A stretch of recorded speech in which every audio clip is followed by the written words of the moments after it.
paz do Senhor, meus amados irmãos. Hoje nós vamos dar continuidade, na nossa sequência aí sobre o nascimento do nosso Senhor Jesus.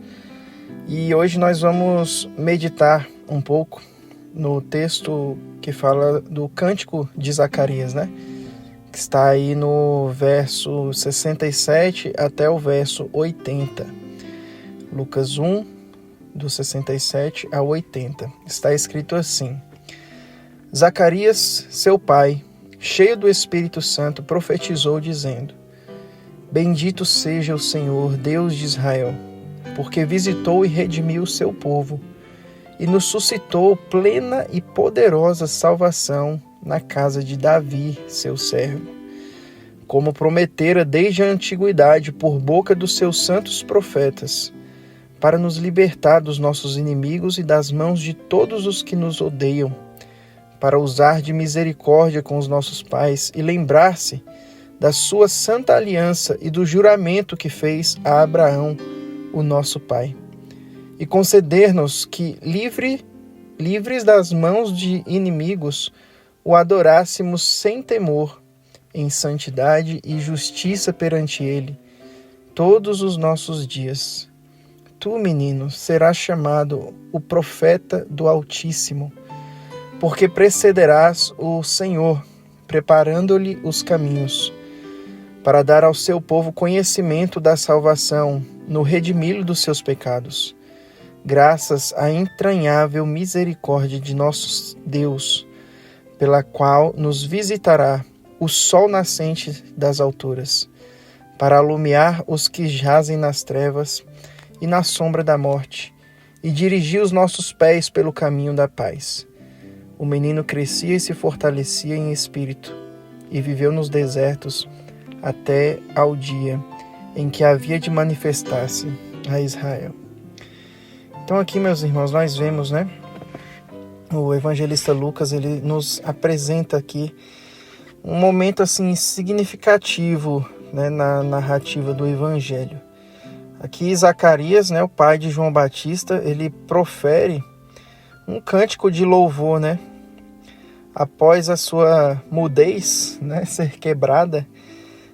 Nós sabemos, como nós vimos anteriormente, por ele não ter crido na palavra do anjo Gabriel, o anjo falou: olha, então você vai ficar mudo até que todas essas coisas aconteçam. Pois bem, tudo se cumpriu conforme Deus tinha falado através do anjo Gabriel, e a mudez de Zacarias foi quebrada. E esse trecho, meus irmãos, ele é riquíssimo, em significados, e ele nos traz várias lições, tanto inspiradoras, Então nós vamos hoje explorar aqui alguns pontos-chave, digamos assim, Eu separei aqui 5 pontos breves, e eu espero que nós possamos ser edificados. Amém? O primeiro ponto, meus irmãos, é louvor e gratidão. Nós vemos que Zacarias, ele cheio do Espírito Santo, ele começa, louvando a Deus. Isso nos ensina, a nós reconhecermos as bênçãos de Deus, reconhecer e agradecer, Temos um coração grato a Deus por todas as bênçãos, especialmente por nosso Senhor Jesus, pelo Salvador das nossas vidas. Nós devemos acordar todos os dias em plena satisfação, em plena alegria, ao nos lembrarmos, que Ele nasceu, que Ele veio ao mundo, que Ele se fez um de nós, que Ele estava, aqui no nosso meio, que Ele sentiu as nossas dores, Isso é motivo de bênção, isso é motivo de gratidão eterna para o coração de todo crente, para o coração de todo aquele que é cristão, que crê no nosso Senhor Jesus. Principalmente nos momentos, de dificuldade e de incertezas, que é justamente o momento que nós vivemos, Perdão.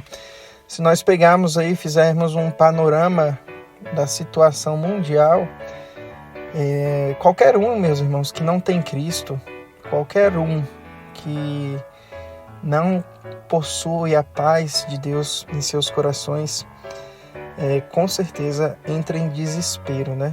Só resta desespero. Quando nós paramos para olhar ao nosso redor e vemos tudo indo de mal a pior. Porém, meus irmãos, nós que temos o nosso Senhor Jesus, nós devemos viver em gratidão, nós devemos viver em louvor ao nosso Deus. Amém?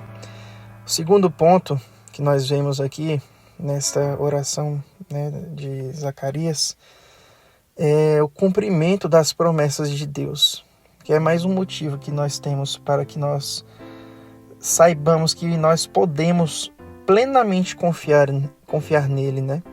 Então ele menciona, né, que Deus se lembrou do seu povo e ele cumpriu as promessas feitas, né, aos antepassados. Isso nos lembra, né, que não interessa o tempo que leve, meus irmãos, independente do tempo que leve, as promessas de Deus são plenamente fiáveis e confiáveis. Elas se cumprirão, meus irmãos. Nós podemos ter plena certeza de que as promessas que o Senhor tem para nós se cumprirão nas nossas vidas. E quando eu digo de promessas que o Senhor tem para nós, são as promessas que estão escritas na palavra dele. Vamos nos lembrar aqui um pouco do que o Senhor Jesus nos prometeu. Ele nos prometeu que Ele estaria conosco todos os dias das nossas vidas, até a sua vinda. Meus irmãos, o Senhor estará com você todos os dias. O Senhor estará com vocês, o Senhor estará comigo. O Senhor estará com todo aquele que é dele até o último dia, até que Ele venha. E nesse trecho, né, da Bíblia, nós temos duas promessas sendo estabelecidas. Uma que o Senhor estará conosco e a outra é que o Senhor virá. A promessa talvez mais maravilhosa que nós temos é que o Senhor vai voltar. O nosso Senhor Jesus, Ele nos prometeu que Ele voltará em poder e glória. E nós aguardamos ansiosos por esse momento. Amém? Em que Ele enxugará dos nossos olhos toda lágrima. E isso é maravilhoso, meus irmãos. Deus cumpre todas as suas promessas. O terceiro ponto é a missão de João Batista, né? Zacarias fala aqui, né, sobre a missão de seu filho, né, que ele preparará o caminho do Senhor. Talvez ele seja o homem com a missão mais honrosa de todas, né? Ele veio para preparar o caminho do Salvador. Preparar o caminho do Deus encarnado, né? Isso é maravilhoso. Isso também nos ensina, meus irmãos, a refletir, né, sobre as nossas próprias missões aqui nessa terra.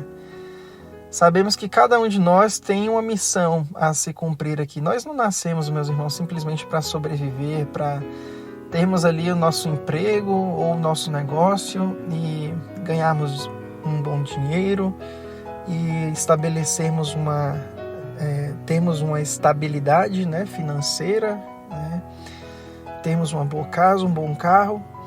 É claro que isso faz parte do reino e da nossa vida. Nós devemos buscar, sim, essas coisas, tudo para a glória de Deus.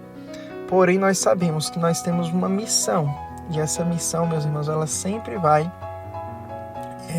resultar em serviço ao próximo, em favor do avanço do Evangelho. Então, nós precisamos ter muito claro na nossa vida, no nosso coração, que missão é essa que o Senhor tem para nós. Nenhum de nós aqui vai ter uma missão tão honrosa, né, quanto a de João Batista. Mas nós temos, né, um propósito de Deus para ser cumprido nas nossas vidas. Nós devemos saber que propósito é esse. Nós devemos buscar esse propósito. Nós devemos trabalhar por esse propósito, para que o nome de Deus seja glorificado nas nossas vidas, para que o Evangelho avance em serviço ao próximo. Amém? O quarto ponto, então, irmãos, é a luz que vem. Ele faz aqui a referência à luz que brilha nas trevas, né? Isso aqui também é um símbolo, né, de esperança para nós, né? Assim como João Batista, né, ele trouxe, né, ele abriu o caminho para a luz do mundo. nós também somos chamados, os irmãos devem se lembrar, né? Nós somos chamados a ser luz do mundo, né? Nós devemos espalhar a luz do nosso Senhor Jesus, o amor do nosso Senhor Jesus e a verdade que é o próprio Jesus. O quinto ponto é a preparação para a salvação, né? A ênfase na salvação que virá, isso nos lembra, né, irmãos, do amor de Deus, o amor incondicional de Deus por nós. Ele nos dá um caminho, ele nos oferece, né, um caminho de reconciliação, meus irmãos, um caminho de esperança. E nós devemos acolher e compartilhar este caminho, né? Nós não devemos fechar as portas para as pessoas. Nós devemos tanto acolher, né, para as nossas vidas a reconciliação que Cristo traz para nós, a esperança que Cristo traz para nós, e nós devemos também compartilhar este caminho de reconciliação e esperança. Amém? Esses versículos, meus irmãos, eles não são apenas uma narrativa histórica, né? Eles são assim um convite mesmo para nós vivermos com gratidão, com fé, nós vivemos o propósito de Deus para as nossas vidas, né? Que nós possamos fazer isso, irmãos.